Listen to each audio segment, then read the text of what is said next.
It was meant to be just another night. A quiet dinner, an anonymous table, a simple steak to remind him of days before life became all marble walls and golden ceilings. But as Aaron Vale sat alone in the dim corner of a small-town restaurant, dressed in a plain jacket instead of a tailored suit, he had no idea that his life was about to shift, not because of the meal, but because of a handwritten note slipped across the table by a trembling young waitress.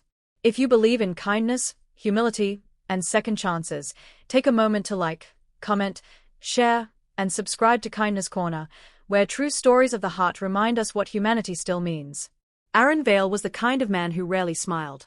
Once a bright, ambitious college student from the wrong side of Chicago, he had built an empire of luxury hotels stretching across continents. But behind the billions and polished grin was a loneliness that never left him, the ache of losing his wife Evelyn to cancer 3 years ago, the guilt of never being there enough when she needed him most. Since her passing, nothing, not wealth, not applause, had filled the hollow in his chest. So once every few months, he escaped.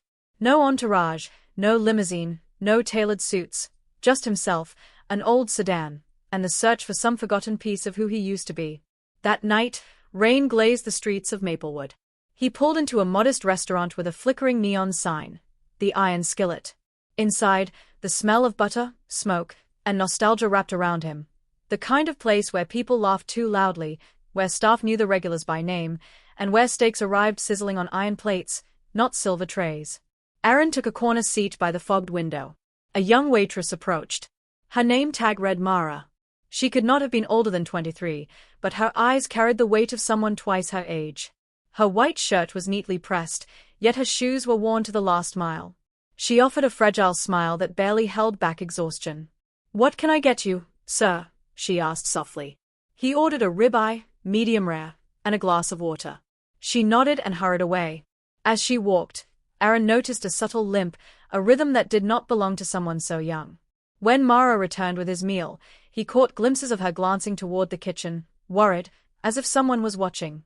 She brushed a strand of hair behind her ear and muttered something under her breath, pale as she stared at her phone. Aaron didn't intend to care. Years of building walls around himself had numbed him to the world's noise, to other people's pain. But something in the tremble of her hand as she poured water, the way her eyes avoided his, stirred a memory. The memory of his wife's eyes years ago, the night she told him she felt a lump in her chest, and he brushed it off, promising to deal with it later. That guilt had left a permanent shadow on him. Halfway through the steak, Mara returned with the check. Instead of walking away, she hesitated. Her hand shook slightly as she slid a folded piece of paper beneath the receipt. "Thank you," she murmured, her voice almost cracking, then she disappeared into the back. Aaron unfolded the note. In hurried, uneven handwriting, it read, "If you're not who I think you are, I'm sorry. But please, if you can help, my little brother needs surgery tomorrow, and they are going to cancel it because I can't pay the rest. I've tried everything. I'll lose him. Please forgive me for asking." Mara. He froze. It wasn't the plea itself, it was the desperation behind it. He had seen countless charity letters, requests filtered through his staff, but this one was different. This one was written by someone who looked him in the eye while holding back tears, someone who had no idea he could buy the hospital itself if he wished. Heart pounding, Aaron folded the note.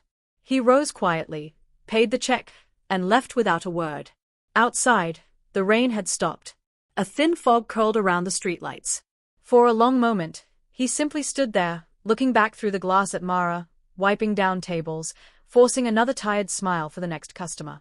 He could have sent an assistant, a donation, or a message, but something inside told him no. This time, he needed to face it himself. The next morning, the staff at Maplewood General Hospital were stunned when a sleek black car pulled up. A man in a gray coat walked straight to the billing desk, handed over a folder, and quietly said, "All expenses on Mara Lane's brother's account are cleared. All current and future charges are paid." Before anyone could ask who he was gone. Later, Mara rushed into the hospital after her shift, breathless and terrified, only to find her little brother laughing with a nurse. His surgery had been a success. The nurse handed Mara a small envelope left for her. Inside, on elegant stationery, was a note. "Mara, you reminded me what it means to see someone's pain and not look away. Thank you for the note. You helped me remember who I am, a friend." That night, back in his penthouse, Aaron stood by the window, overlooking the glowing city skyline. For the first time in years, he felt something pure, not pity, not guilt, but peace. Evelyn had once told him that true wealth wasn't in the empire he built, but in the hearts he touched. He finally understood. Weeks later, the iron skillet received an anonymous investment that doubled staff wages and repaired the old building. Mara never knew who had done it, but each time a man in a grey coat passed the window, she smiled, as if somehow, she knew. If this story touched your heart, if you believe that even the smallest act of kindness can ripple into something life-changing, please like, share, and subscribe to Kindness Corner. And before you go, comment below. Kindness never hides. Sometimes, even a billionaire needs a waitress's note to remember what truly matters.